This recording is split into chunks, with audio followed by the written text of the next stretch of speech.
Hello, everybody, and welcome back to an entire new series that we're kicking off today with the new stories and new things like that. It's going to be a lot of fun. We're starting a series talking about two different kings that were called by God to lead his people and how both their stories ended up very, very differently in the end. And so today we're kind of setting the stage for those stories because Israel did not always have a king. That was not always they were led by a king, because when God called the Israelites out of Egypt, he basically told them, I'm going to be your king. You are going to follow me, listen to me, and this is how things are going to work. And this made the people of Israel very different from everybody else around them, because they are supposed to be ruled by God. And they follow God by faith because, as we've talked about before, there's nothing that we can use to really see God. And so it takes a lot of faith to follow God as your king, basically. When everybody else around you, like all the other different people groups, had kings, and they had gods that they could make out of like sticks and stones and gold and things like that. And Israel was the only one that did not have a visible king. And they were also the only ones who followed an invisible God that couldn't be replicated by statues or anything like that. And so it kind of came to a point where Israel really, really, really wanted to be able to have a king. That was started being their one thing of, oh, we want a king that we can actually follow. We want somebody who will be able to lead us into battle. And they weren't really content just worshiping a God that they couldn't see, because everyone around them was worshiping gods that they could see, made of various objects. And of course, they weren't real gods, as Israel was worshiping the only one true God. But Israel wanted to be like everybody else instead of trying to just follow after God. So this ends up being obviously a problem with God. But in order for these people to decide how is it that they were going to get a king, how is it that they were going to, be ruled and everything, they had to go with the only person that they could that knew about God, what God wanted, and was the one who was making kind of those decisions of leadership after consulting God.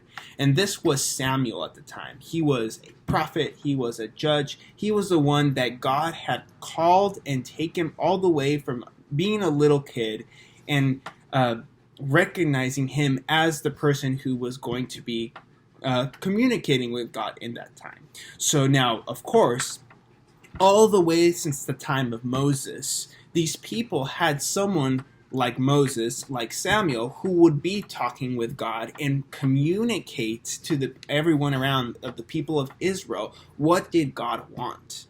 And so for a certain period of time, they were actually called judges, and there were good judges and there were not so great judges. But they all, at some moment, had a calling from God and were guided from God to help the people of Israel. And at this time, we had Samuel. Great guy. He was a person who had followed what was the commandments of God, who listened to God and communicated to the people around him what God wanted. Now, he was actually very old at this moment, and what people thought was that, okay, now this leadership role or this role of communicating what God wanted was going to be passed down to his kids. But his kids weren't really that great like he was, and they were doing their own thing, and in some moments even kind of like disobeying God and not being fair to the people around them. So this added to this moment in which the Israelites being like, okay, we don't see a judge or someone who will be able to communicate with God with us. We now want a king. This is probably the best time to get a king. That way we can start being like the other people and having some cool king who will lead us into battle and do these great things. But in order to be able to make the decision, they had to go to Samuel. And they pointed out to Samuel, your kids are doing great. We don't trust them. We want a king instead.